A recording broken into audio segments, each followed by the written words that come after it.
¿Cómo pasaron el fin de semana? Bien.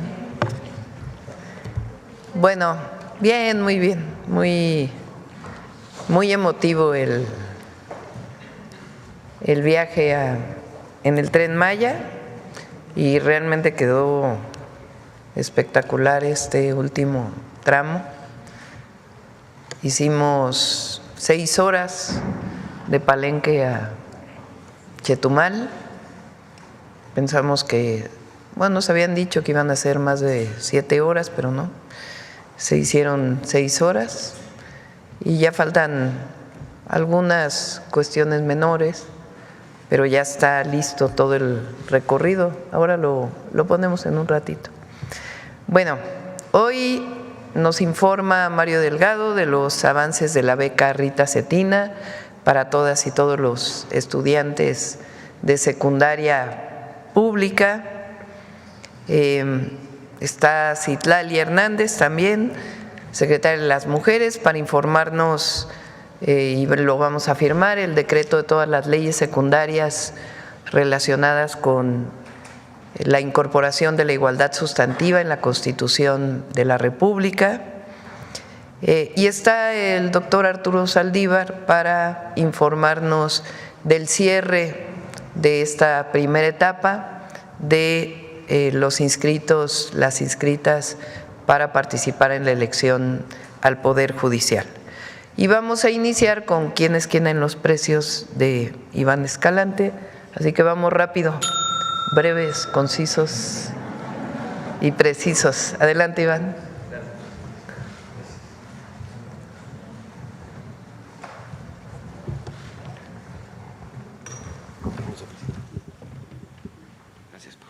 Muy buenos días a todas y a todos, Presidenta. Con su permiso, ¿quiénes quieren los precios? Adelante, por favor. Iniciamos directamente con el precio de la tortilla de tortillería. Por instrucción de la Presidenta se continúa el monitoreo. Encontramos el kilogramo promedio 23 pesos con 5 centavos.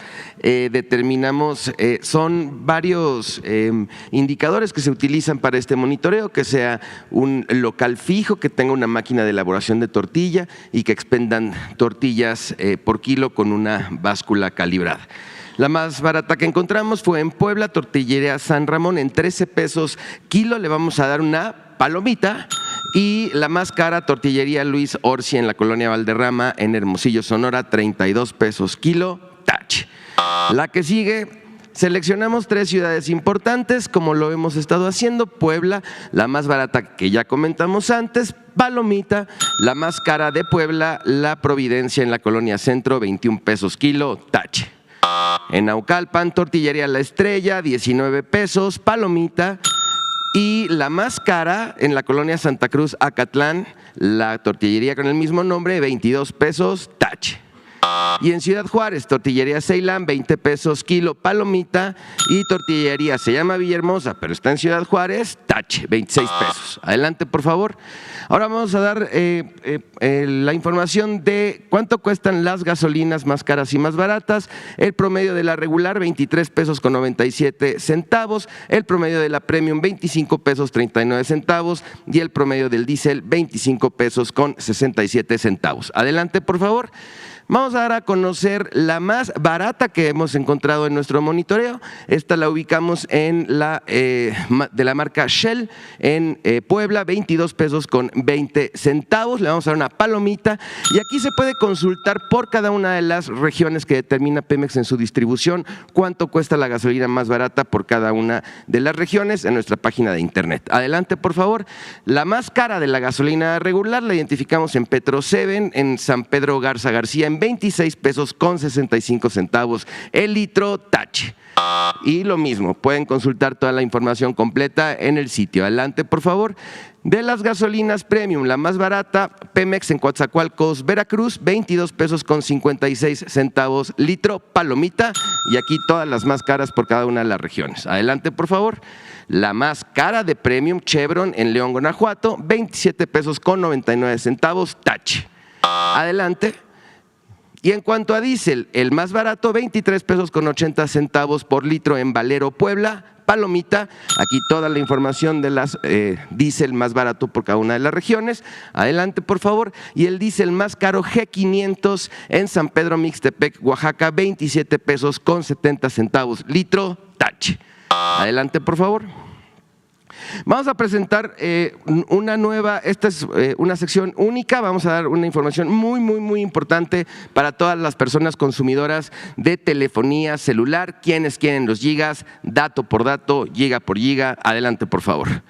97.2 millones de personas en México utilizan la telefonía móvil, lo que equivale a alrededor de 81.4% de la población de 6 años o más, y esta información es muy importante para todas y todos ustedes. Adelante, por favor.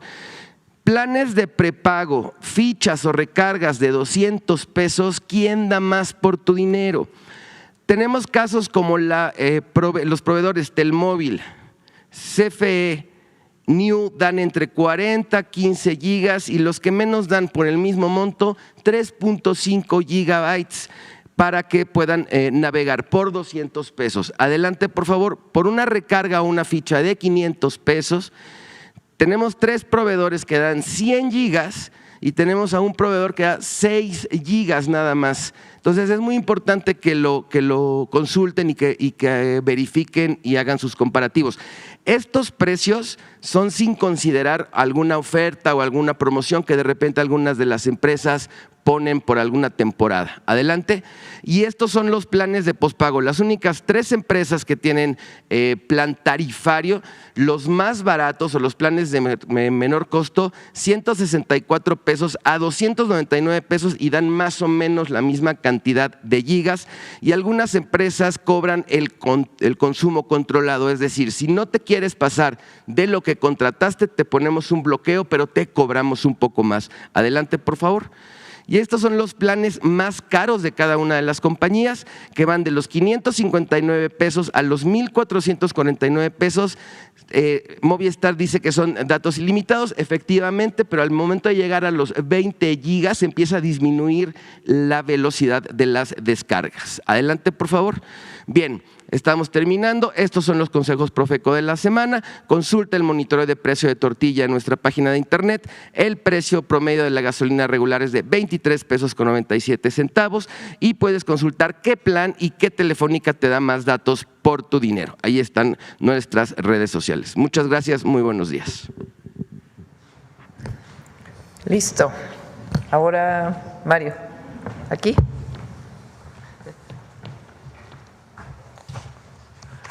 Muy bien, buenos días a todas. Con su permiso, Presidenta, vamos a informar sobre los avances de la beca universal de educación básica. Rita Cetina, esta estrategia que tiene la Presidenta de la República para que nadie se quede sin la posibilidad de ejercer su derecho a la educación. Bueno, las asambleas informativas que realizamos fueron 35,155 con 4,035,000 padres, madres y tutores asistentes. A la fecha llevamos ya en el registro en internet, y le agradecemos a todos los padres, madres de familia que han estado muy atentos, 4,896,958. El cierre lo estamos planeando para este miércoles, que es el día que terminan clases en el sistema educativo, aunque va a estar abierto por si a alguien se le pasó registrarse, lo podrá hacer.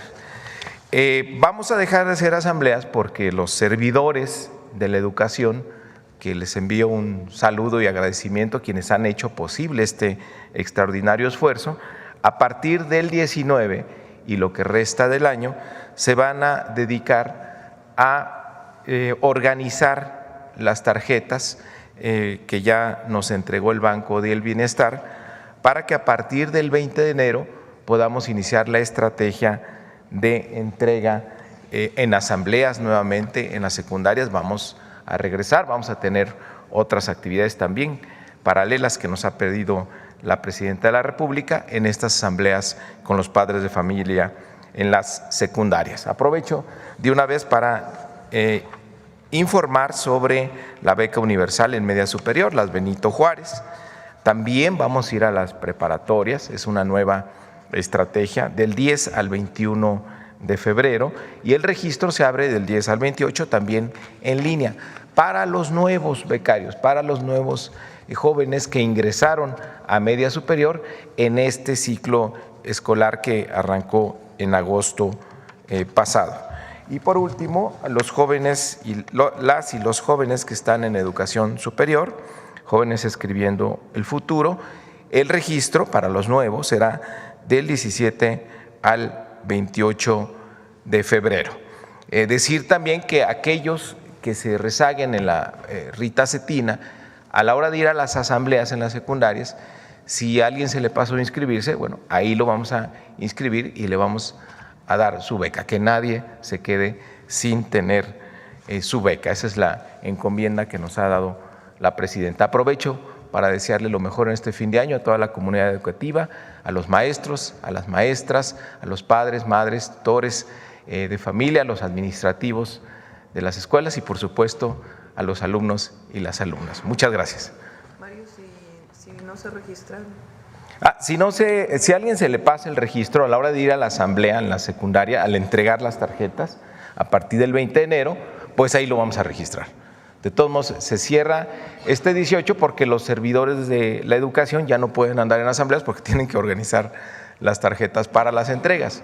Pero que no se preocupen, si no lograron inscribirse, a la hora de ir a la secundaria, ahí los vamos a inscribir y ahí les vamos a dar su beca. Que nadie se quede, como usted nos lo indicó, presidenta, sin la beca Rita Cetina, que es ejercer el derecho a la educación. Gracias. Citla.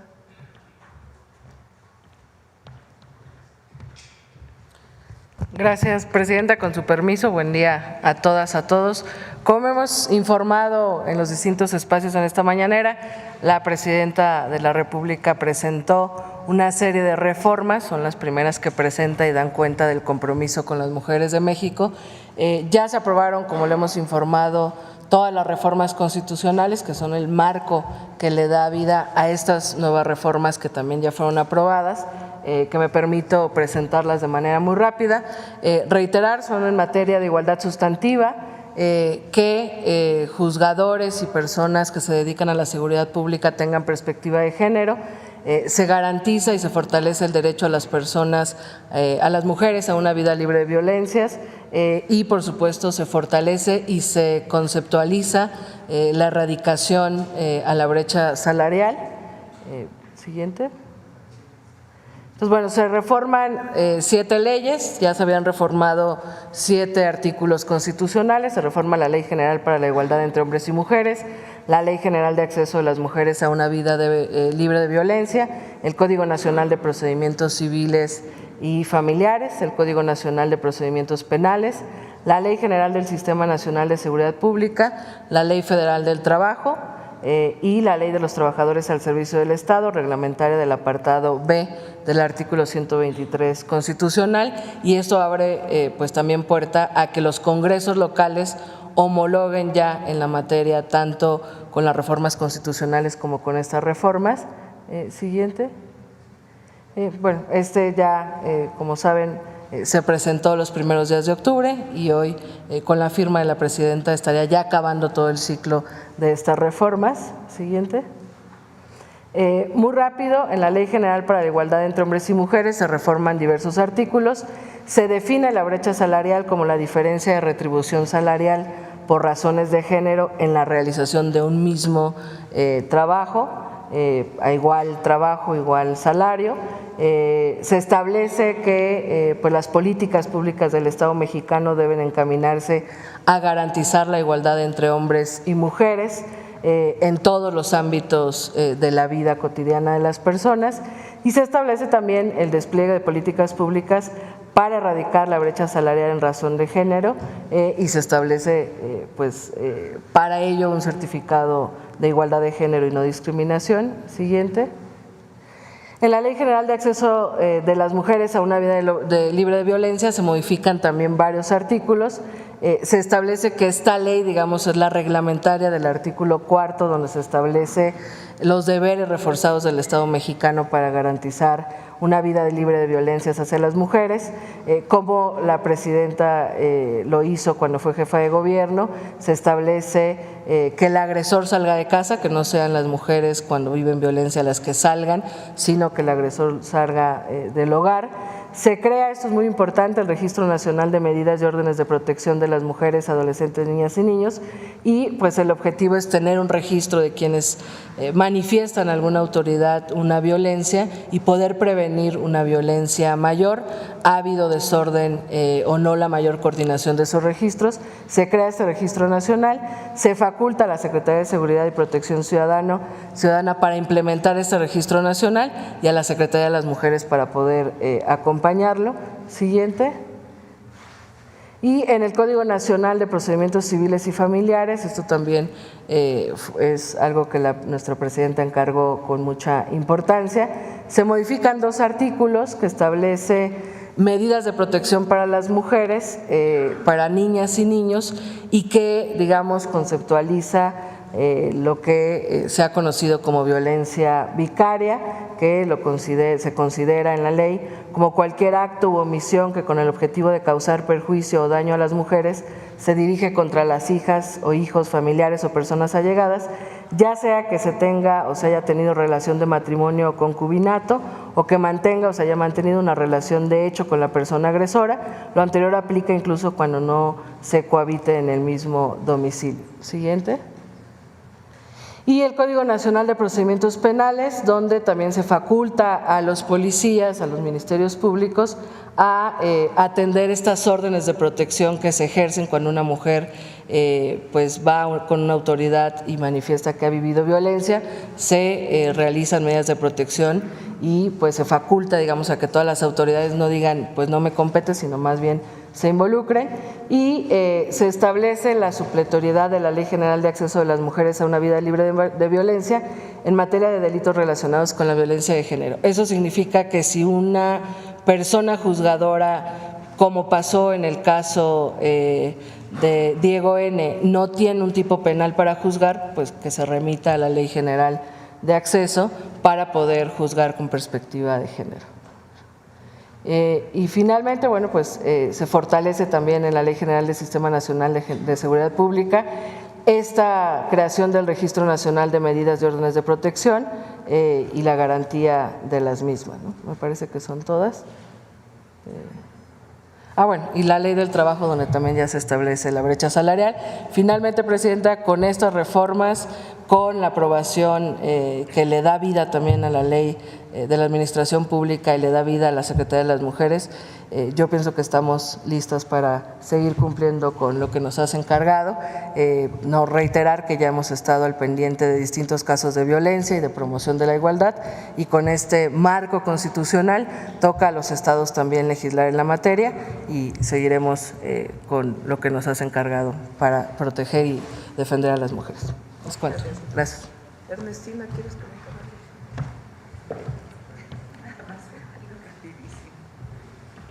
Gracias, presidenta. Con su permiso, buenos días. Solamente para reiterar algo que ya manifestó la secretaria, que le hacemos un llamado a todos los congresos estatales, a los gobiernos locales, para que inicien también la armonización no solo de su Constitución, sino de distintas leyes, para que tengamos la protección las mujeres en todos los niveles. Así que es una gran noticia para nosotras las mujeres lo que hoy va a firmar la presidenta. Muchas gracias. Ahora sí, ministro.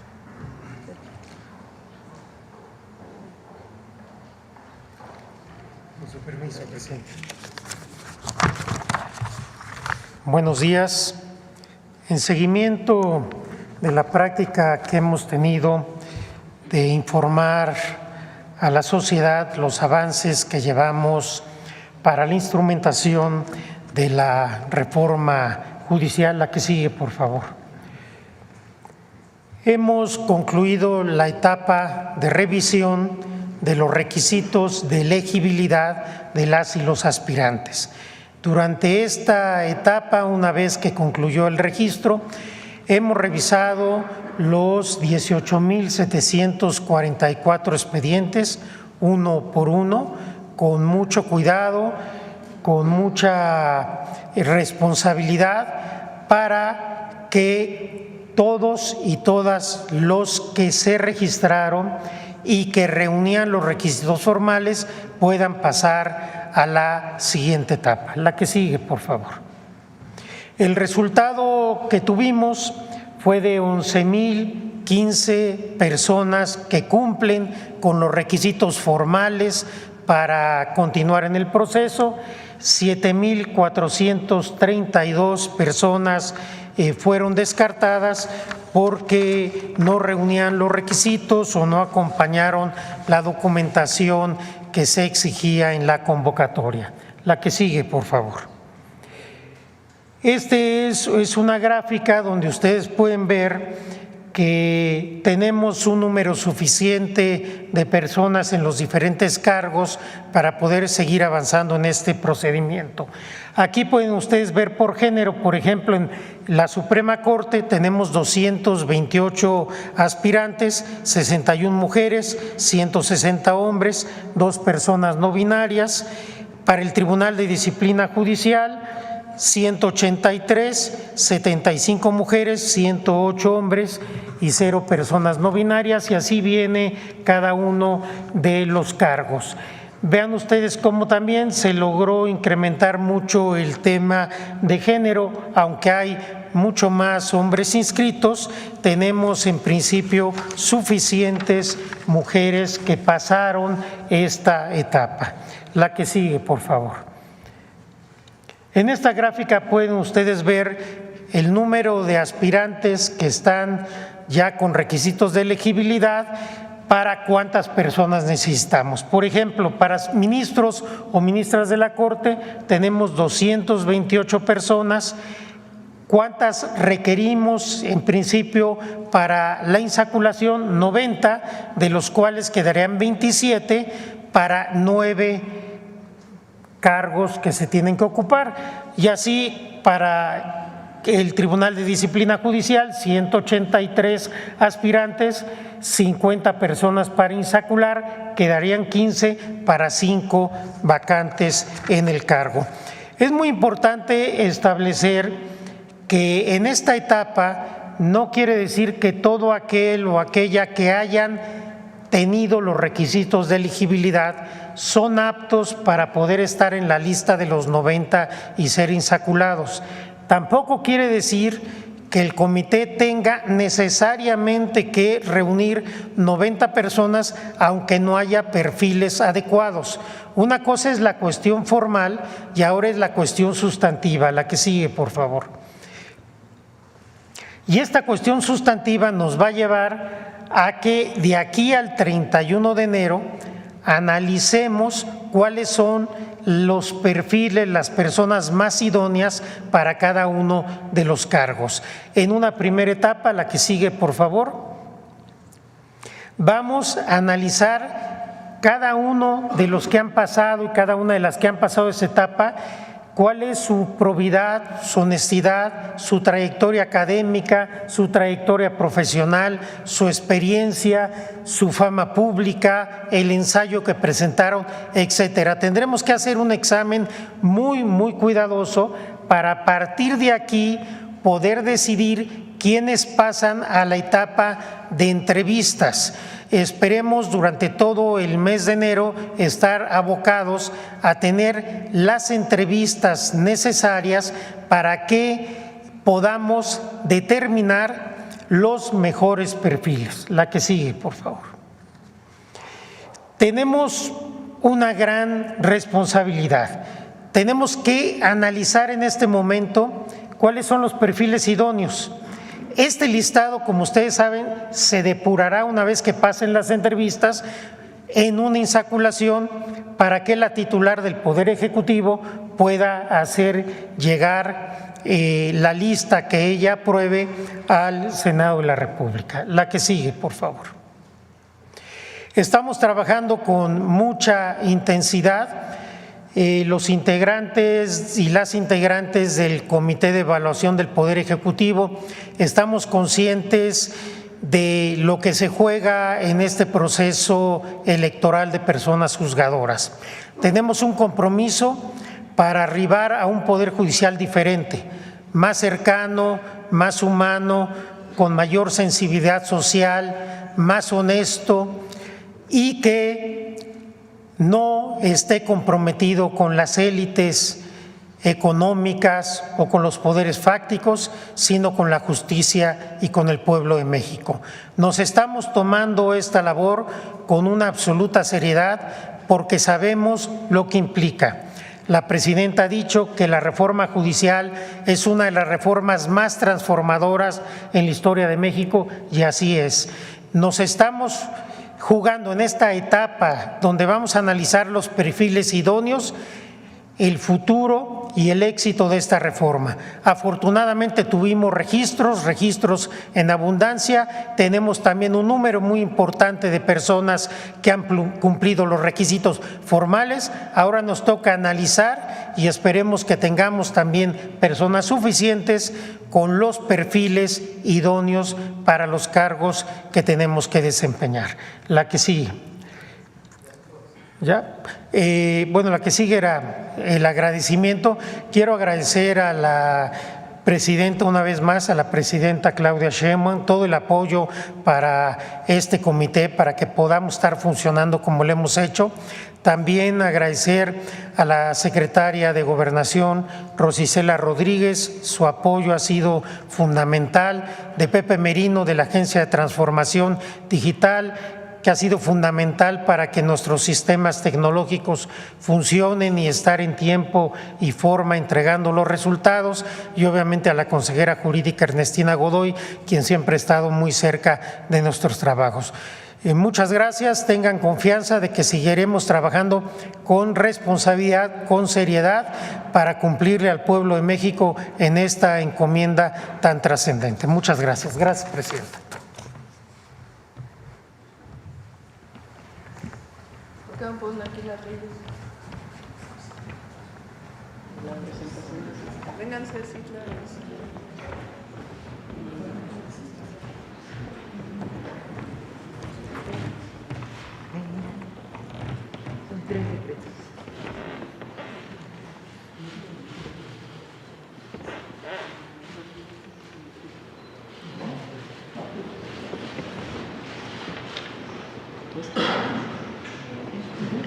Igualdad.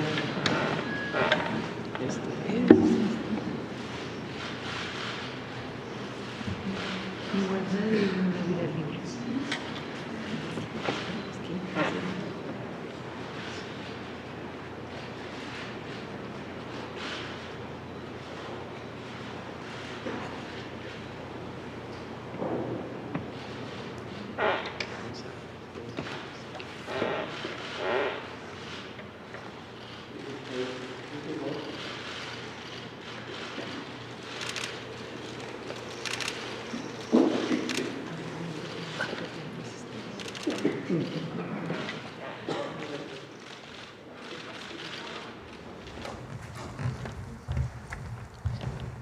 Bueno, pues esta es la información del día de hoy, muy importante. Déjalo, por favor.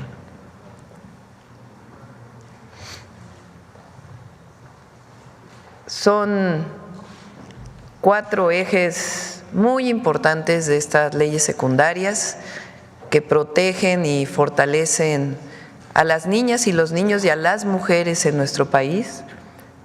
Fortalecen sus derechos. Hoy las mujeres en México tienen un marco jurídico que las respalda y ahora pues nos toca que todo esto sea una realidad en México y que en los estados se adhieran a estas grandes reformas de protección a las mujeres. Igualdad sustantiva, perspectiva de género, derecho de las mujeres a una vida libre de violencias y erradicación de la brecha salarial por razones de género. Si una mujer no tiene el mismo salario que un compañero de trabajo, un colega que realizan la misma tarea, la misma función, puede ir a las instancias de la Secretaría del Trabajo, que hoy está legislado para que pueda ganar exactamente lo mismo.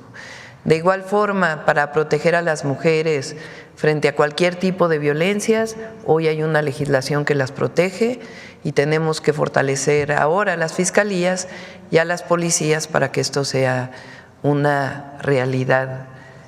Pero en las leyes hoy están protegidas las mujeres en México. Quizá somos uno de los países con mayor avance en la legislación de protección y derechos de las mujeres. Pues esto es muy importante. Igual la beca Rita Cetina ya cerró, inicia la entrega de las tarjetas el próximo año. Quien no se haya inscrito, no se preocupe, ya se va a poder inscribir el próximo año, pero iniciamos asambleas para la entrega de tarjetas y la beca universal de todos los adolescentes, de niñas y niños, será una realidad en el 2025. Y finalmente, el tema de la reforma al Poder Judicial. Entramos ya a la siguiente etapa de selección de candidatos y candidatas para participar en la reforma, en la elección de jueces, juezas, magistrados, magistradas, ministros y ministras. Bueno, ahora sí vamos a las preguntas. Adelante. Gracias, Presidenta. Muy buenos días a todas, a todos y a todes. Presidenta, ¿cómo se va a garantizar esta parte de la brecha salarial? Porque de pronto en los trabajos se justifica diciendo que las mujeres, porque son madres y pudieran tener esta necesidad de salir en la búsqueda de sus hijos si ocurre un accidente, no son capaces de tener altos puestos, tampoco para viajar. Y entonces ahí es donde se van sumando estos situaciones, y eso justifica que no tengan un salario igual que un compañero en el mismo puesto de trabajo. Y al momento de ir a retribuir esto, a preguntarle a los tomadores de decisiones, viene la discriminación por el género, pero pronto viene la amenaza, o también por el asunto de estar embarazadas, ¿no? Si esto no es lo que te gusta, te tienes que ir. Entonces, ¿cómo se va a garantizar que haya esta parte de protección para que no ocurra como normalmente ocurre, no solamente en México, sino seguramente en todo el mundo? Esa sería mi primer pregunta. Gracias. Hoy pueden acudir a las instancias de tribunales de la Secretaría del Trabajo para presentar su queja. Recuerden que ahora, a diferencia de las juntas de conciliación y arbitraje, hay, ¿cómo les llaman los tribunales de conciliación, no? Centros de conciliación, a ver si nos dicen. ¿Juntas de conciliación? No, no se llaman juntas. A ver si nos dicen. Hay una nueva legislación desde hace ya años, en donde no es la Junta de Conciliación y Arbitraje, sino centros de conciliación, en donde hay la posibilidad de que se resuelva mucho más rápido, porque se llama al empleador y al trabajador o a la trabajadora para que se pueda resolver de inmediato sin estos tiempos larguísimos de las juntas de conciliación. Entonces, ahí pueden ir a presentar su queja, pueden hablar a la Secretaría del Trabajo Federal o a las Secretarías del Trabajo estatales. Gracias, Presidenta. Y en otra pregunta, tuve la oportunidad de estar en la inauguración de un laboratorio, o de un equipo más bien, denominado T2MR en el Instituto Nacional de Ciencias, en el Instituto Nacional de Enfermedades Respiratorias, el INER, y en este laboratorio de microbiología en donde se encuentra este equipo es un hito, porque es el primer equipo que existe en México.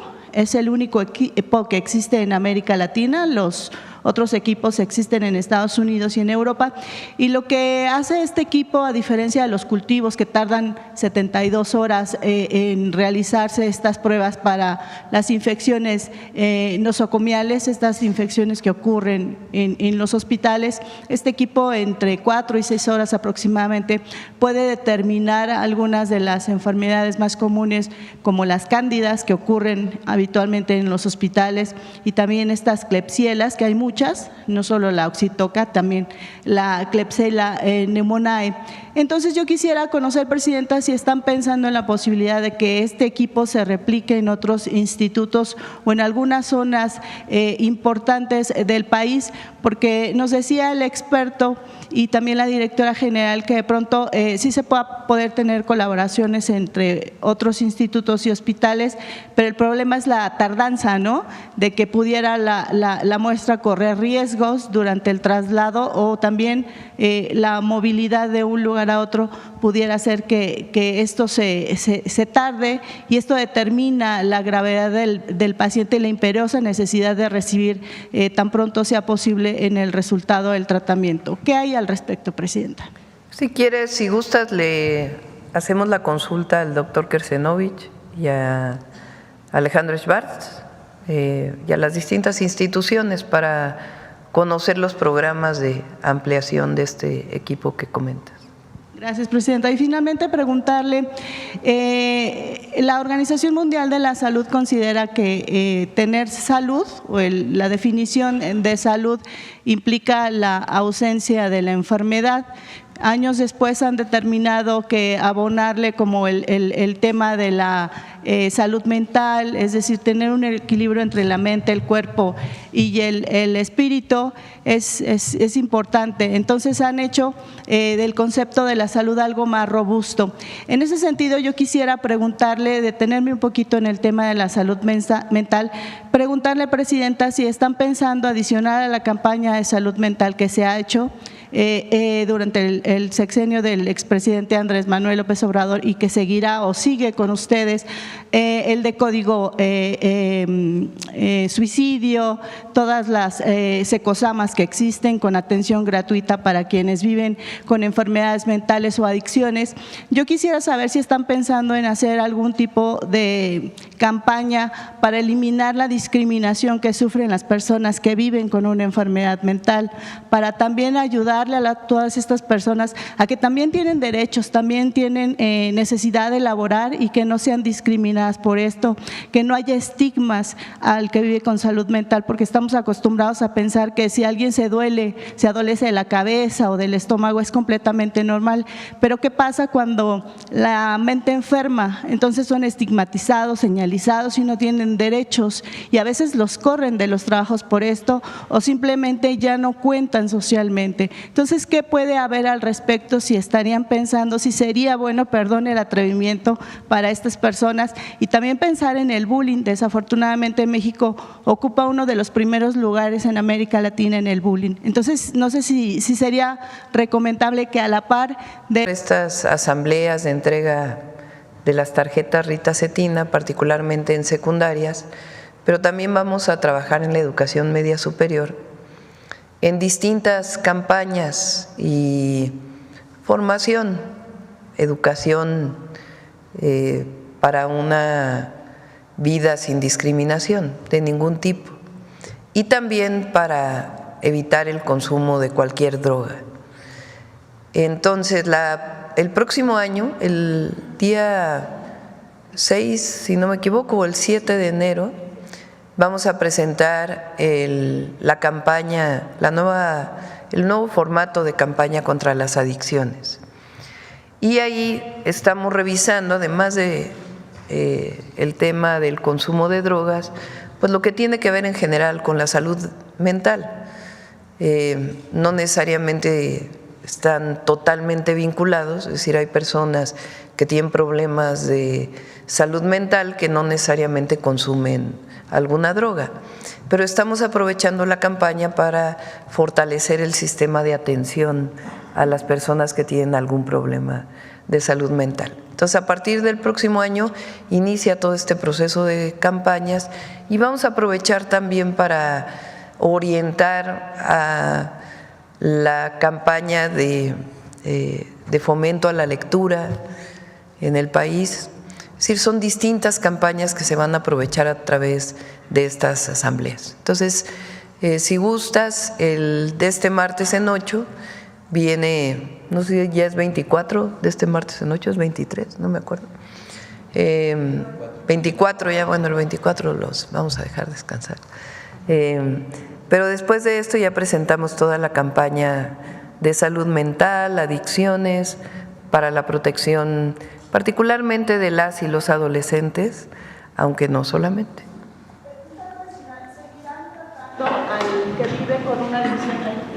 Seguirán tratando al que vive con una adicción como un enfermo y no en esta parte que antes se malintencionaba y se pensaba que el que vive con una adicción es igual a un delincuente. Y con el presidente Andrés Manuel López Obrador se hizo este cambio de paradigmas muy importante y se le dio el lugar que merece. El que vive con una adicción es un enfermo, no es un delincuente. Sí, así es. Pero la orientación es al no consumo. Hay campañas que tienen que ver solo con la información de lo que produce una droga y nosotros coincidimos en que tiene que ser una orientación a que se viva sin drogas, que es lo que nos orienta a una vida feliz y no a una vida de dependencia o de incremento de adicciones, porque hay quien piensa que una droga no es tan dañina, pero se ha demostrado, y particularmente ahora en Estados Unidos, que la apertura de una droga te lleva a otras drogas. Eso que en algún momento se pensaba que no era así, hoy está demostrado que sí es. Entonces la orientación de la campaña es a no consumir. Por acá. Gracias, presidente. Arturo Páramo, Grupo Imagen. Un comentario, por favor, acerca de cómo hay 36 personas aspirantes a participar en este proceso de selección para definir quiénes participarán en la elección al Poder Judicial. Hay al menos 36 que se inscribieron tanto en las listas que se dieron a conocer por parte del Comité del Poder Ejecutivo y también en las listas que elaboró el Poder Judicial.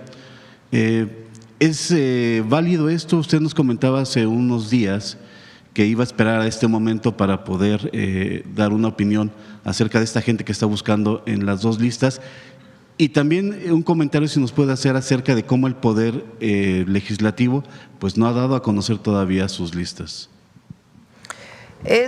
No hay nada en ni la Constitución ni en los procedimientos que indique que no se deberían de haber inscrito a las tres listas. Es decir, pueden salir seleccionados o seleccionadas en los tres poderes. Y bueno, el Poder Legislativo pues tiene ya que publicar sus listas.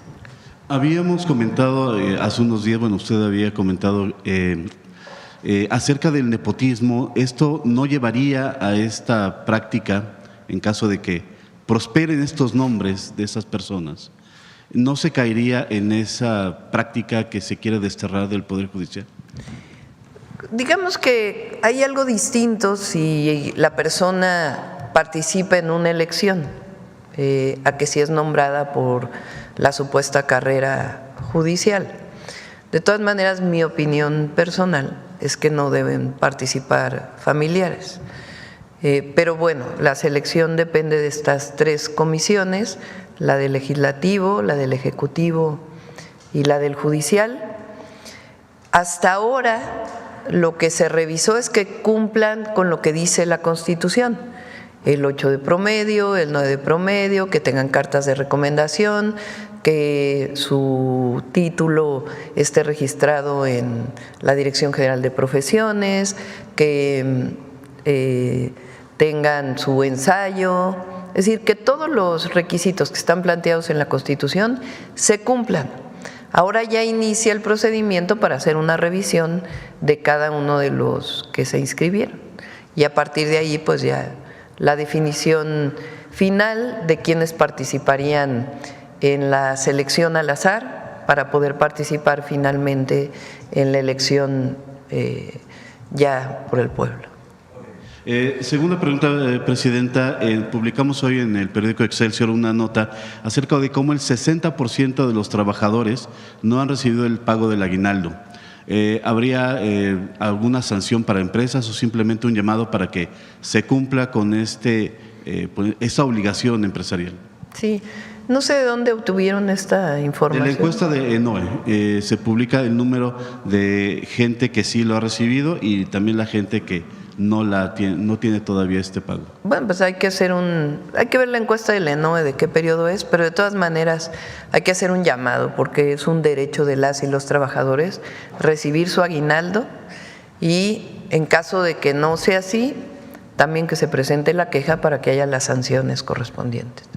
Y por último, ¿qué reporte le dieron en la reunión del Gabinete de Seguridad sobre el asesinato de este empresario vinícola en Guanajuato y de un alcalde en San Luis Potosí? ¿Qué avances habría y que se puedan reportar? Sí, se está en contacto con las fiscalías estatales, en un caso en Jalisco y en otro en San Luis Potosí. Y el día de mañana es el informe de seguridad y ahí nos podrán informar con más detalle. Pero están en las investigaciones. Acá. Buenos días a todas y todos. Decían que en esta etapa se va a jugar el éxito y el futuro de la reforma al Poder Judicial, evaluando la honestidad, la probidad y también la fama de los aspirantes. ¿De qué manera se va a evaluar esto que dicen probidad, honestidad y la fama de los aspirantes, Presidenta? No sé si quiera contestarme.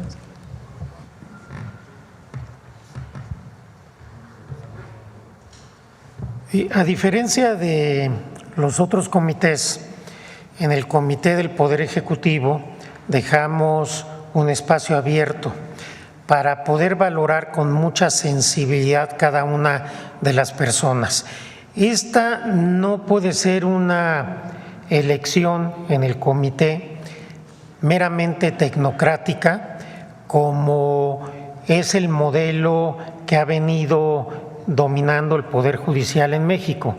Tiene que ser un trabajo de mucho cuidado para analizar las trayectorias, la fama pública, lo que podamos saber de las personas en cuanto a su honestidad, después en la entrevista su capacidad, de tal suerte que es una labor muy cuidadosa, que no está arreglada, porque haberla arreglado hubiera limitado y a veces esos sistemas hacen que llegue quien no debe llegar.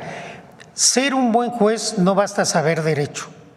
Ser un buen juez es antes que nada ser una buena persona, ser una gente sensible, una gente que tenga empatía con el pueblo y que tenga empatía con la justicia. Ese es el gran compromiso que tenemos. ¿Cómo iremos arribando a esto? Con el diálogo, con el análisis de todos quienes integramos el comité para llegar a los mejores perfiles. Y así como ha sido hasta ahora, estaremos sujetos al juicio de la gente, de la opinión pública, y estoy seguro que daremos buenos resultados. Gracias. Gracias, Presidenta. Gracias. Presidenta, después del recorrido de ayer, este fin de semana del Tren Maya, ¿qué conclusiones saca sobre este proyecto? ¿Cuáles son los avances que se tiene? A ver si me ponen el planito de… A ver, préstame.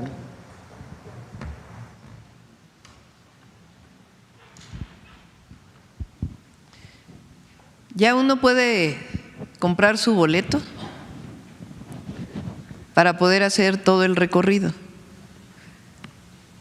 Evidentemente la idea es que uno, si llega, digamos, a Cancún, que es hoy el destino turístico por excelencia del país, pues que no solo se quede en el hotel en Cancún, que es muy común, sino que compre su boleto del Tren Maya y de ahí pueda recorrer hacia Mérida, puede ser, y ahí puede detenerse en Valladolid, en Chichén Itzá, en Izamal, en Texcoco, llegar a Mérida y después ir hacia el sur, o en su defecto tomar hacia Tulum, por ejemplo, o si uno llega al aeropuerto de Tulum, pues poder hacer el recorrido. A lo largo del recorrido hay varios hoteles nuevos que son de la Secretaría de la Defensa Nacional. A ver si ahorita nos ponen alguno de los hoteles, que son, la verdad, algo excepcional. Y puede uno pues apreciar tanto las bellezas naturales como los distintos sitios arqueológicos de la gran civilización maya. Ayer yo decía, lo que se inauguró en el sábado que recorrimos y ayer domingo ya para comprar boletos es de Escárcega hacia Chetumal. Y después este tramo que ya existía, o sea, ya se podía caminar, aquí está Palenque, aquí se va a conectar el interoceánico. Entonces, aquí se conecta el interoceánico, vamos a empezar a construir el próximo año toda la infraestructura que se requiere para tren de carga y tiene que consolidarse también el tren de pasajeros porque van a ir llegando nuevos trenes, así está planteado desde el principio, y algunas otras adecuaciones, pero hoy ya funciona todo el recorrido por la península. El día de ayer, a ver si tienen alguna foto de algún hotel.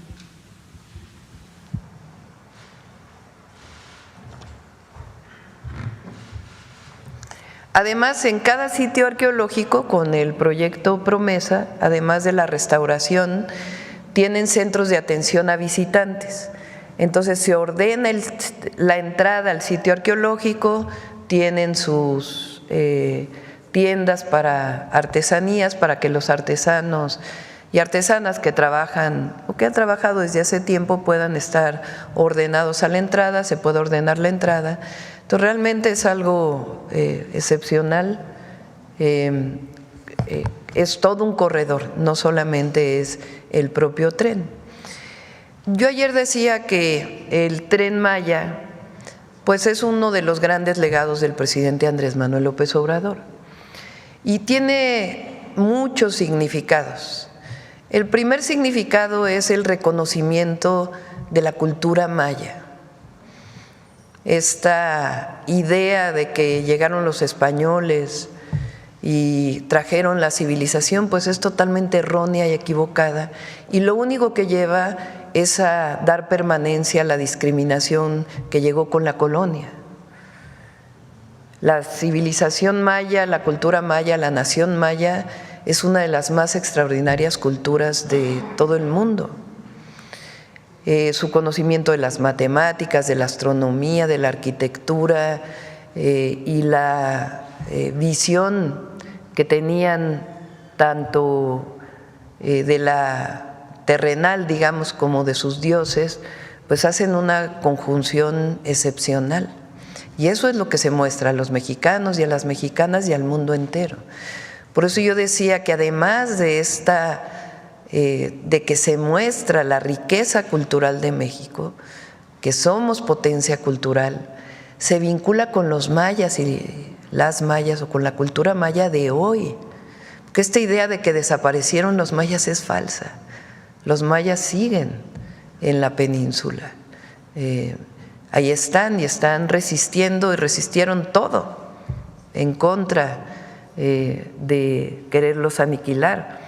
Porfirio Díaz, tuve oportunidad de ver una obra del Teatro Campesino que tiene muchos años en Valladolid, que habla de la guerra de castas y cómo termina la obra, que es un libro de Hermilo Abreu. Termina la obra con el reconocimiento que hace Porfirio Díaz de todos aquellos militares que se dedicaron a asesinar mayas, con una discriminación tremenda. Entonces el Tren Maya nos vincula los mayas de antes y los mayas de ahora en esta visión integral, y por lo mismo es un clamor en contra de la discriminación. Y además, con el Tren Maya se decretaron más de 1 millón de hectáreas de áreas naturales protegidas, muestra la ingeniería mexicana y muestra el trabajo de las y los trabajadores de la construcción en México, que son únicos en el mundo. Ningún lugar del mundo se hizo una obra de este tamaño en 4 años, porque son 4 años realmente. Los primeros 2 años en realidad llegó la pandemia y estuvieron en la planeación. Entonces es un gran símbolo el Tren Maya de la Cuarta Transformación y de la riqueza natural, cultural y de esta transformación que está viviendo nuestro país. Y además, esta idea de que el Tren Maya está vacío es falso. Va muchísima gente. Nos quedamos el primer día en el hotel de Chichén Itzá.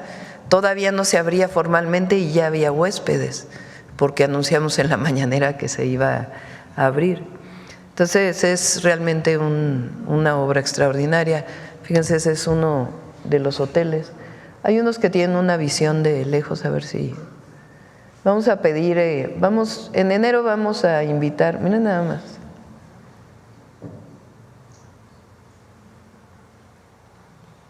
Es algo realmente extraordinario y se vincula con la llegada por Mexicana de Aviación a Chetumal y a Tulum. Entonces es un proyecto integral que además da progreso con justicia al sureste de México. Entonces los invito a que vayan al Tren Maya, es una experiencia muy especial. Gracias. Preguntarle, Presidenta, el presidente de Colombia, Gustavo Petro, está en México, preguntarle cuándo se va a reunir, qué temas se estaría abordando con el presidente, de qué se va a tratar este encuentro. Nos vamos a reunir en un ratito y yo creo que mañana informamos de qué trató la reunión. Y ya por último, preguntarle, antes de la precampaña, la presidencia hubo una gira que se llamó La Esperanza nos une.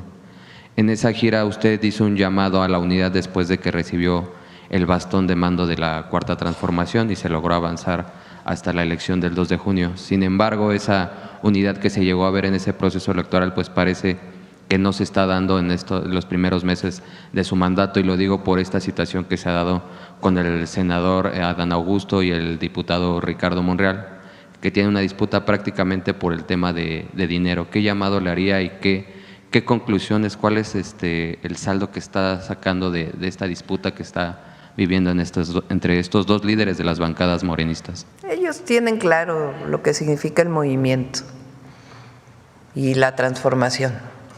Y este malentendido, digamos, que tuvieron, pues tiene que resolverse. Y pues no puede ser un tema de recursos el que lleve a una discusión. Entonces, pero se va a resolver, hay unidad en el movimiento.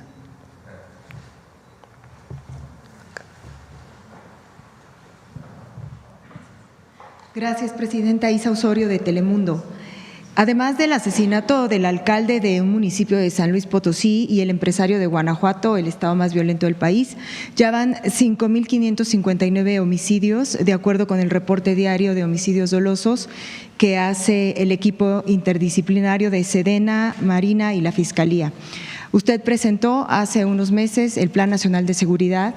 ¿Qué evaluación hace de ese plan a 2 meses de su implementación? Gracias. Va avanzando, el plan va avanzando.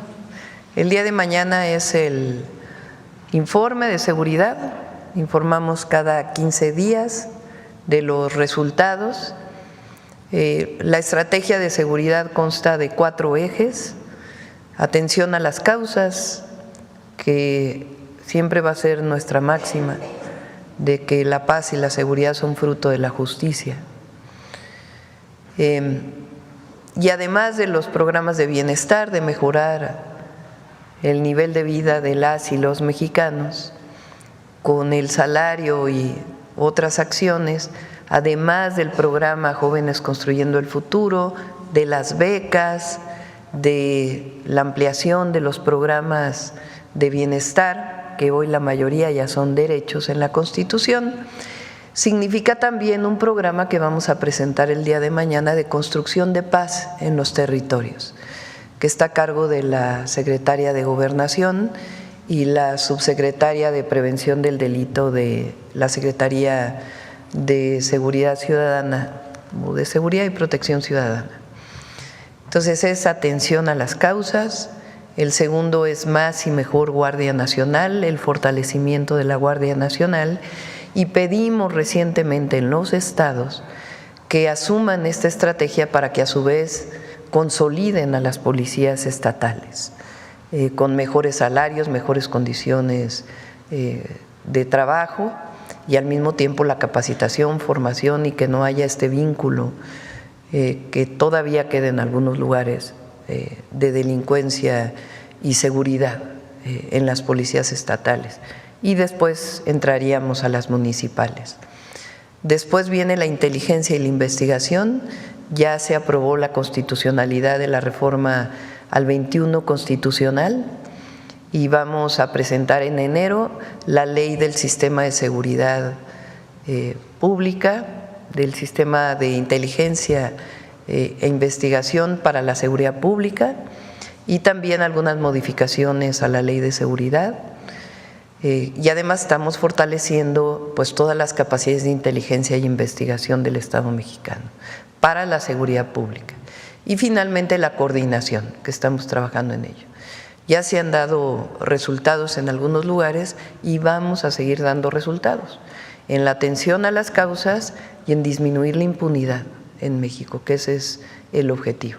Entonces, vamos a seguir trabajando. He dicho que no es un asunto de un día, pero que si lo hacemos con constancia, mucha honestidad y coordinación permanente, van a haber resultados en la disminución de los delitos. ¿Quién más?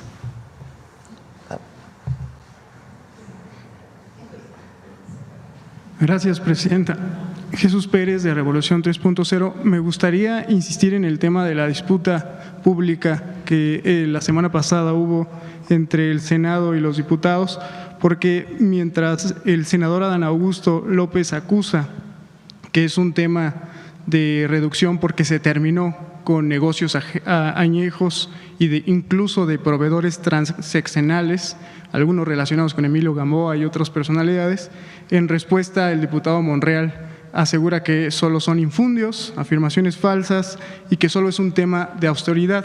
Me gustaría conocer cuál es su posición, si es un tema de combatir la corrupción o solo es austeridad. Pues tendrán que explicar ellos, pero a ver, hacer de esto ahora es la noticia de 8 columnas, pues digo la verdad, se va a resolver y si tienen algo que denunciar, pues que se denuncie, ¿no? Hay las vías, no necesitan que sea un asunto público. Y yo sé que los dos son compañeros que saben que lo más importante es el movimiento de transformación. Y todos los diputados y diputadas, senadores, senadoras, pues ya vienen las fiestas, hay que ir a sus territorios a informar del trabajo que realizaron, es muy importante. El trabajo más importante de los legisladores y las legisladoras es regresar a su territorio. La gente siempre pregunta dónde quedó el diputado, la diputada, el presidente municipal, la presidenta de la República que vino a pedir el voto, cuándo regresa para poder informar de qué es lo que se ha hecho. Entonces es muy importante que ahora que terminen este periodo, vayan a sus territorios, informen, descansen unos días, porque realmente fue un periodo muy productivo y eso es lo que hay que poner en alto. Son reformas constitucionales, estas reformas que estamos presentando hoy para fortalecer el derecho de las mujeres a una vida libre de violencia, a tener un salario justo, pues eso es lo que hay que estar informando en los territorios. Entonces, no hay por qué hacer más asunto de esto y si encontraron alguna irregularidad, pues que se presente en las instancias correspondientes. Pasando a uno de los temas de la conferencia, Presidenta, de los 228 personas de la lista que entregó el Comité de Evaluación del Poder Ejecutivo, hay perfiles distintos de la vida pública como María Estela Ríos, Bernardo Batis, Jaime Cárdenas, pero también por el otro lado está la exprocuradora calderonista Marisela Morales, el exsenador panista Roberto Gil Suart, el fiscal de Puebla que acaba de entregar su renuncia para participar en el proceso, Gilberto Higuera Bernal, que fue subprocurador de Vicente Fox. De toda esta lista que me imagino ya pudo ver, ¿Qué opinión le merecen estos perfiles? Y aprovechando este tema y la presencia del ministro Arturo Saldívar, hablando de buena fama, probidad y honestidad, si está listo, como lo informaron la semana pasada, para enfrentar un juicio político en el Poder Legislativo. ¿Juicio político? ¿Contra quién? Contra el exministro Arturo Saldívar, como lo anunció, bueno, así dijo el diputado Hugo Eric Flores, que está en la lista, larga lista, con Alito Moreno y otras personalidades. A ver, lo más importante aquí, y qué bueno, ¿cuánto dijeron que estaban en contra de la reforma al Poder Judicial? Que el pueblo no tenía la capacidad para elegir a jueces, a magistradas, magistrados, ministras, ministros, que era una barbaridad que se pusiera a votación, que cómo iba a haber democracia en el Poder Judicial, y hoy se inscribieron. ¡Qué bueno! Ahora, ¿quién va a decidir? El pueblo. Siempre lo dijimos, con el pueblo todo, sin el pueblo nada. Entonces el pueblo va a decidir quiénes son los que deben representar al pueblo de México en el Poder Judicial para que haya justicia en el país y dejar atrás el régimen de corrupción y privilegios que todavía prevalecía o prevalece en el Poder Judicial. Entonces, lo más importante aquí es que ya se aceptó y están participando. Ahora, pues, el INE tiene que decir en su momento cómo va a ser la elección, porque pues hay muchos candidatos y candidatas que vienen a la elección. Recuerden que en el caso de la Corte se vota por todos o todas, las y los 9. En el caso del Tribunal de Justicia, ¿cómo se llama? De Disciplina Judicial, se vota por 3. En el caso de las 2 carteras que faltan de la Sala Superior del Tribunal Electoral, se vota por 2. Y ya en el caso de magistrados, magistradas, jueces y jueces, se vota por juezas y jueces, se vota por 5 hombres y 5 mujeres, pero la lista es de 1000 y se vota por circuito judicial. Entonces el INE tiene que en su momento explicar cómo vamos a votar todas y todos para la elección al Poder Judicial. Entonces está yendo, está muy bien, y ya que el pueblo decida quiénes son los que van a representar al pueblo de México en el Poder Judicial. Ellos tienen desde hace tiempo este esquema, no lo tienen para todos y para todas. México es quien más avanzado está en ello. Y bueno, pues ellos ya tienen su proceso desde hace tiempo. Y en un último tema, el próximo 1 de enero entra en función, después de un largo proceso legislativo de convertir el Instituto de las Mujeres en Secretaría de Estado, en la Secretaría de Estado, en un sexenio que seguramente se va a caracterizar por la perspectiva de género. ¿Está listo todo? ¿Están preparadas? Igual escuchar a la secretaria al respecto. ¿Sí? ¿Quieres comentar algo, Citla? Está lista, Citla. Es un buen equipo el que se está conformando en la Secretaría de las Mujeres, obviamente coordinado por Citlali, que es una compañera de primera y además que conoce el tema y tiene mucho reconocimiento de distintos grupos de mujeres, de feministas también en el país. Y vamos a iniciar el próximo año con la cartilla de derechos de las mujeres. Entonces ya lo vamos a presentar para que se muestre esta cartilla que todas las mujeres tienen que tener. Ya esto está en la Constitución, esto está en la ley. ¿Cómo hacemos para que estos derechos sean válidos? Que todas las mujeres sepan cuáles son sus derechos y que sepan cómo validarlos y construir redes solidarias a lo largo de todo el país. Adelante. Gracias, Presidenta. Buenos días, Rocío Jardines, de W Radio y Teleurban.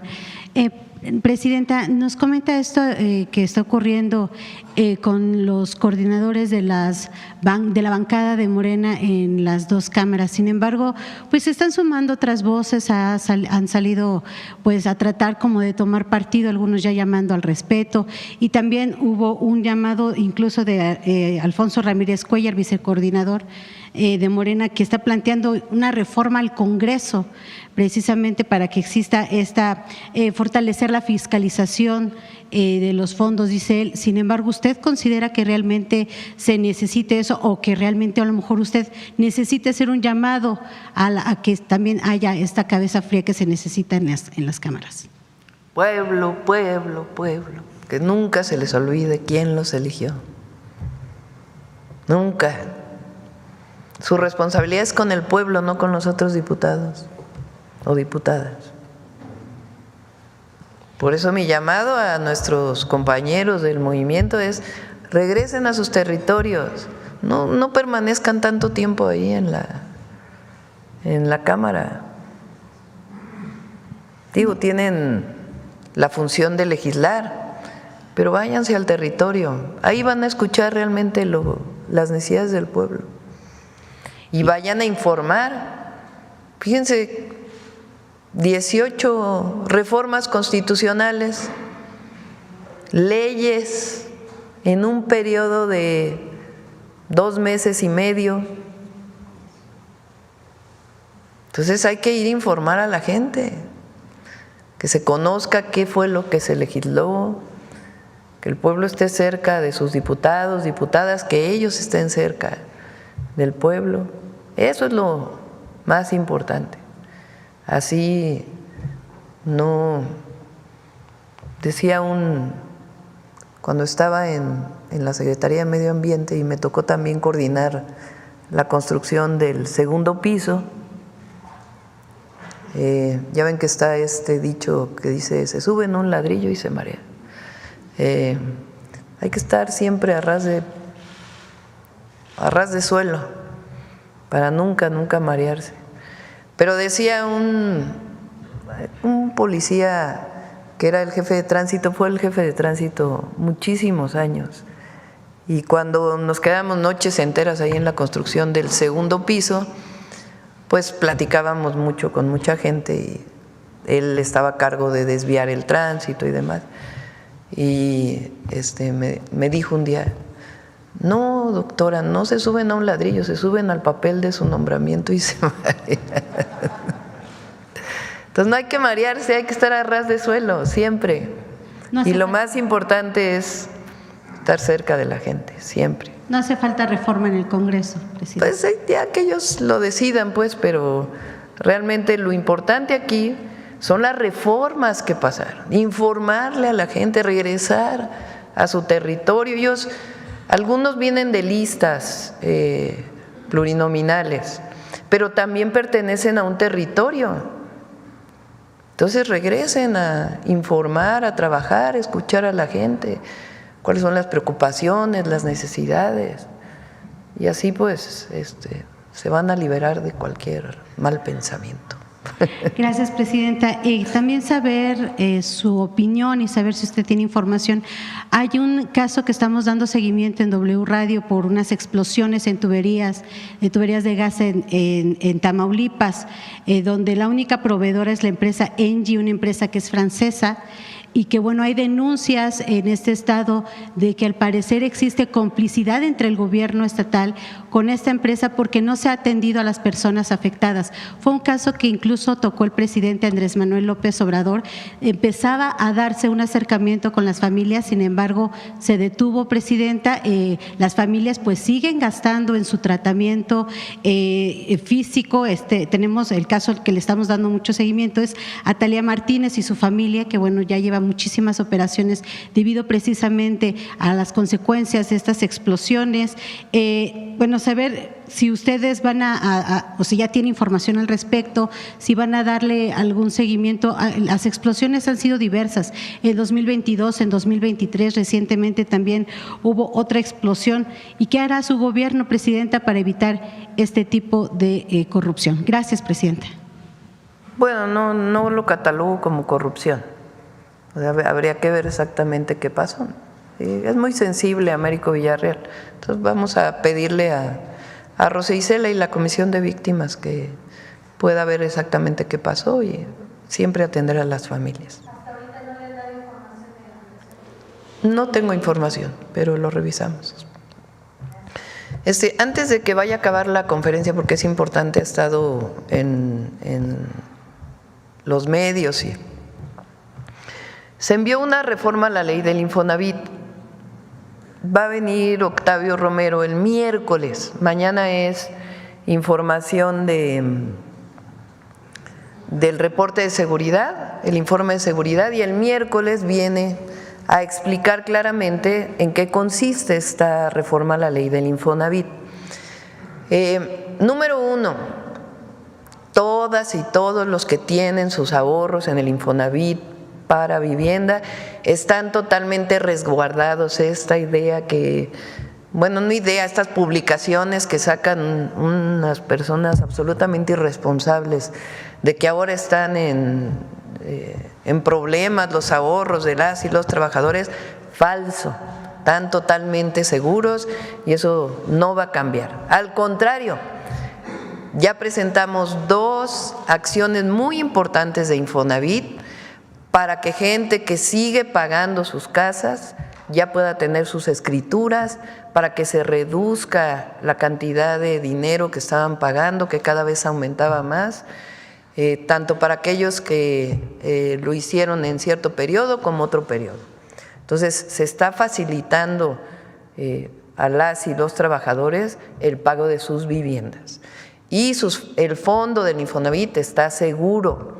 Quien sigue, porque también dijeron que ahora ya Hacienda no iba a garantizar ese fondo, sigue garantizándolo, está en la ley, eso no tiene ningún problema.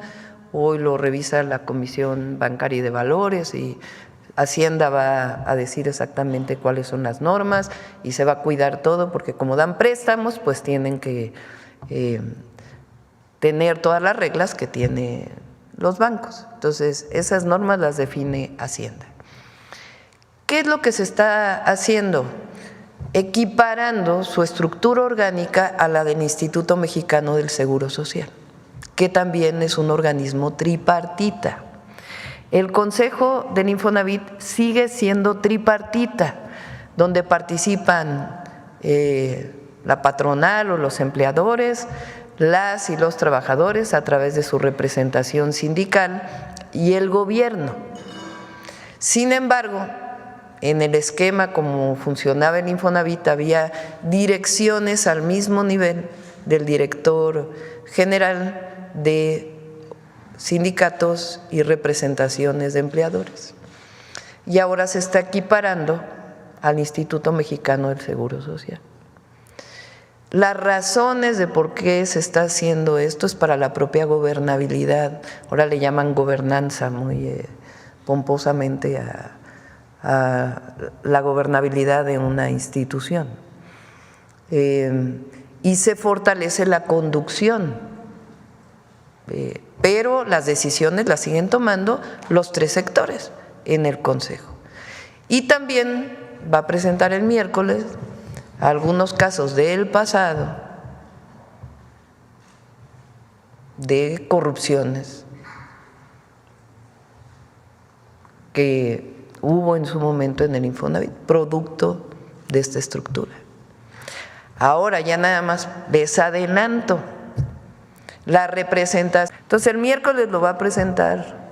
Octavio, tiene lógica, tiene sentido, es racional, se fortalece la institución, sigue siendo tripartita, eso no va a cambiar, pero ayuda a la gobernanza de la institución y también pues al fortalecimiento, y se equipara al Instituto Mexicano del Seguro Social, y los ahorros están totalmente seguros y Secretaría de Hacienda va a seguir vigilando el funcionamiento de esos ahorros, eso no va a cambiar.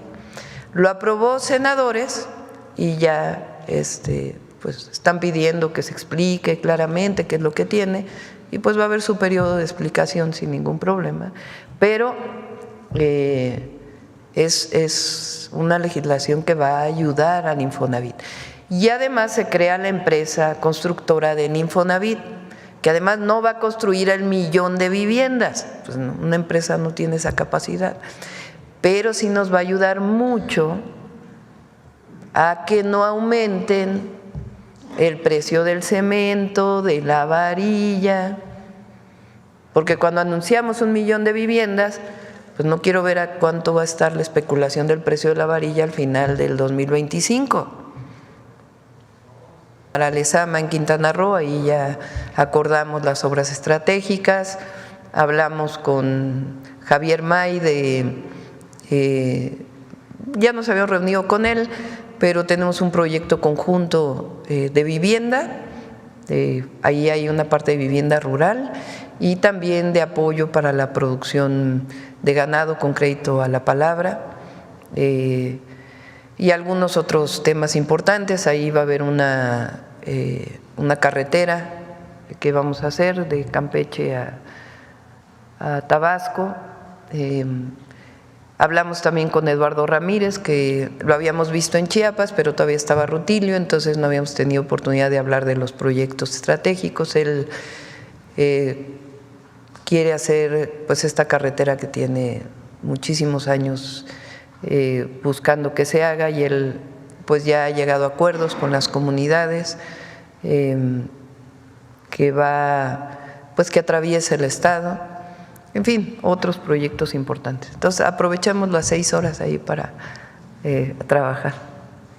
Sobrepoblación y a conflictos sociales y políticos en medio de una gran sequía. Lo comento de manera de reflexión porque de alguna manera la historia se repite y hay elementos que coinciden mucho con lo que vivimos actualmente. Entre estas ciudades abandonadas está Palenque, patrimonio de la humanidad por la UNESCO y que hoy tiene pues un nuevo florecimiento, lo vemos de esa manera. El Tren Maya, de hecho, y la construcción del Parque Ecoturístico La Selva, pues son ejemplos de que las comunidades pues no se encuentran olvidadas. La historia en ese sentido nos da la oportunidad de ver al pasado como un laboratorio donde podemos analizar, comprender e incluso encauzar el devenir histórico hacia nuevos horizontes más amigables con el medio ambiente, por ejemplo. La naturaleza, considero, no es algo ajeno a la cultura, va de la mano y se interconecta con ella. Me pregunto en este sentido, a propósito del Parque de la Ceiba, ¿cuántas historias y generaciones de hombres y mujeres e infancias vieron pasar y caminar las ceibas en el área maya? Vale la pena mencionar, por ejemplo, que la ceiba, este árbol sagrado de la cultura maya, árbol de la vida, alcanza a vivir hasta 500 años aproximadamente. Y quiero obsequiarle un libro, Presidenta, que publicó recientemente el Instituto Nacional de Antropología e Historia. Lo escribió mi hermano Josué Lozada, que usted lo conoció en Chiapas. Un día le regaló un jade, por cierto. Él es doctor en arqueología. Se llama Arte Rupestre en la Casa de los Dioses, Paisaje y Peregrinaciones de las Lagunas de Metzabac. Y me parece muy interesante porque, bueno, los diálogos que yo he tenido con mi hermano, que además estoy muy interesado en el tema, este es el libro, él retrata, si me permite, Presidenta. Muchas gracias. Gracias.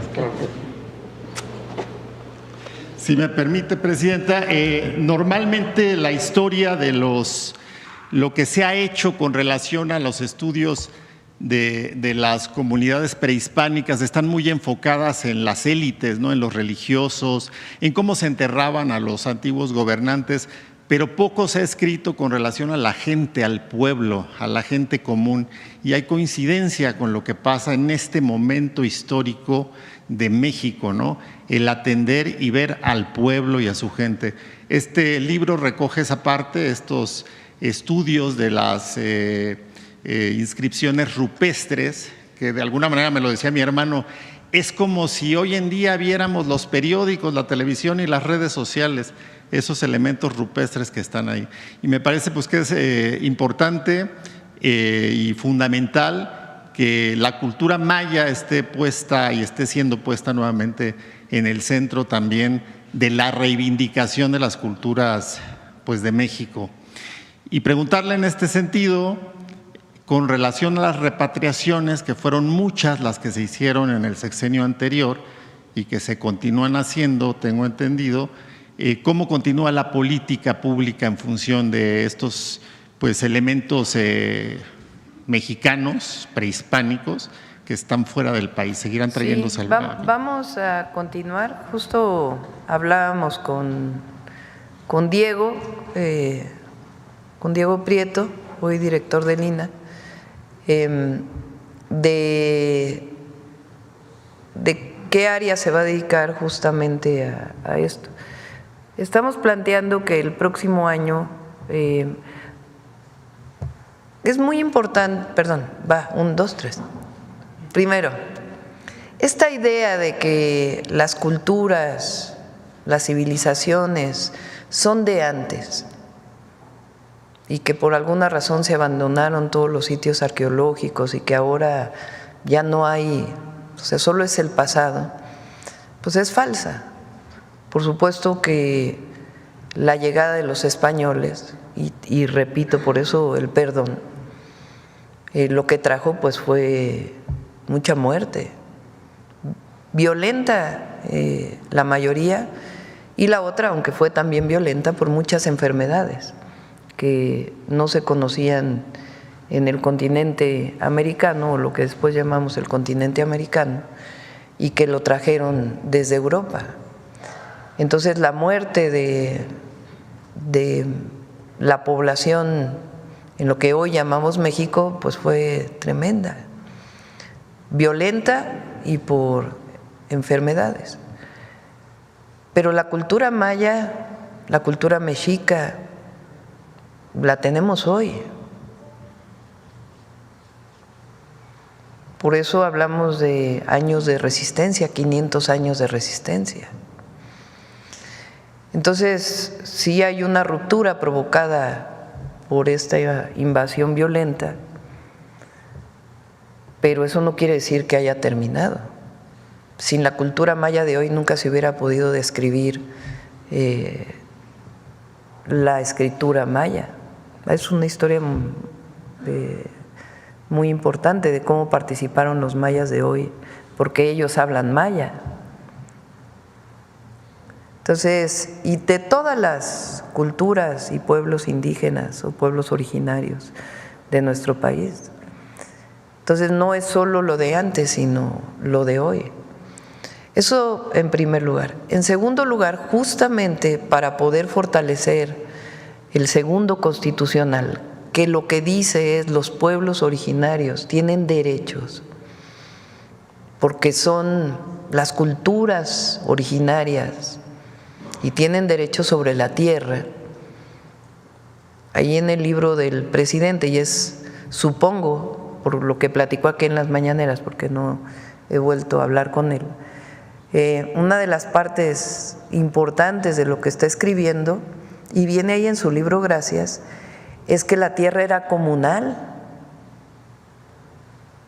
que es algo muy especial, y muchos de los territorios, bueno, en la Ciudad de México, la urbe más grande de nuestro país, el sur tiene tierras comunales. El ejido más grande la comunidad, más grande de la Ciudad de México es Topilejo, que es un pueblo originario, son 10,000 hectáreas. Todo Oaxaca prácticamente es tierra comunal. Xochimilco hay principalmente ejidos, aunque hay una parte. Por eso yo digo el Tren Maya es este vínculo es Kukulcán caminando por la selva, vinculando los mayas de antes y los mayas de ahora. Pero nosotros tenemos también una obligación, que es las culturas de hoy.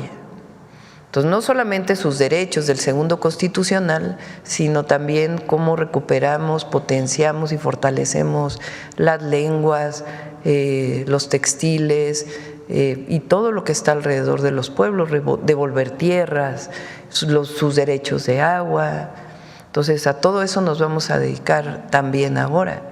Y para eso queremos juntar en una sola institución lo que hoy está dividido: FONART, culturas populares, lenguas indígenas, que sea parte de una sola institución, así como el INAH se dedica al estudio previo, también pues que haya una institución que se dedique a la recuperación cultural o el rescate cultural o la vivencia cultural para todos los mexicanos y mexicanas de los pueblos originarios de hoy.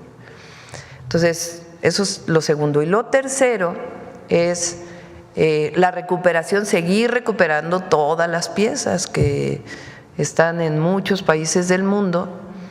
Ojalá España entrara a esto, ¿verdad? De regresar a México, pues muchas de las piezas que en algún momento se llevaron. Entonces, por eso digo que el Tren Maya pues es un simbolismo de todo esto, en particular para los mayas.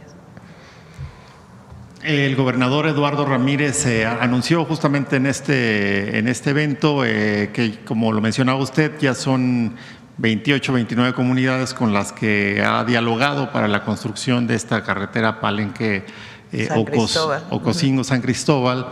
Y es parte del segundo constitucional. Quería preguntarle también con relación a los demás estados del sureste. Ahora anunciaba usted la posibilidad de una vía más. ¿Qué dicen los gobernadores al respecto, el reporte que le han dado de estas pláticas con comunidades indígenas? Bueno, ahora es obligatorio. Sí. Esta carretera de Palenque a San Cristóbal, pues tiene muchos años queriéndose hacer, pero pues tienen que participar las comunidades.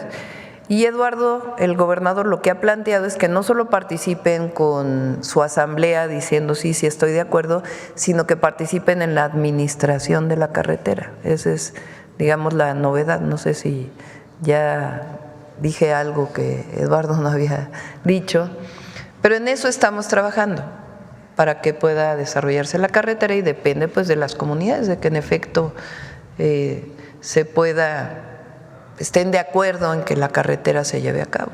Y él pues tiene mucho conocimiento de su estado y ya ha ido avanzando en muchas asambleas que tienen que aprobarlo, y al mismo tiempo quiere hacer una consulta indígena y popular para poder conocer qué es lo que piensan las y los chiapanecos, y particularmente quienes viven en este recorrido de la carretera. Bueno, ya cerramos porque ya son 9:20. A las 10.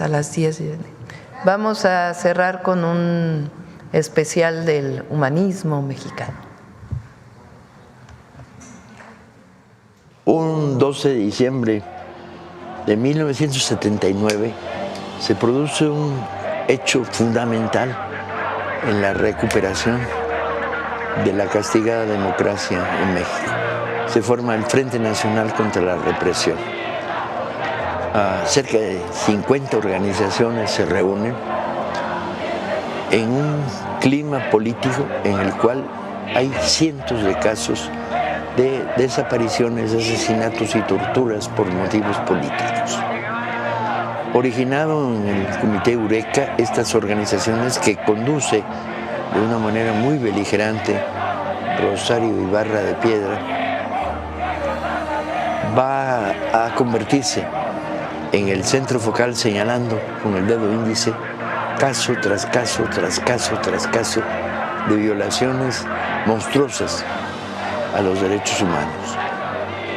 Doña Rosario está personalmente involucrada por la desaparición de su hijo Jesús, pero las familias, los supervivientes, ponen sobre la mesa algo clave, que es cómo puedes pensar en una democracia donde está operando un aparato policíaco, político, represivo, militar, sin límites para la destrucción, el asesinato, el secuestro. Se cumplen estos días, se cumplen el aniversario de un instrumento que permitió a la población de este país confrontar, denunciar y resistir ante esta lacra que se había vivido en el pasado.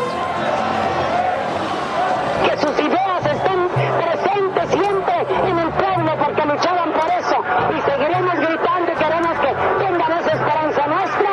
¡Vivos los llevaron! ¡Vivos los queremos! Muchas gracias a todos y a todas. Nos vemos mañana. Gracias por el libro.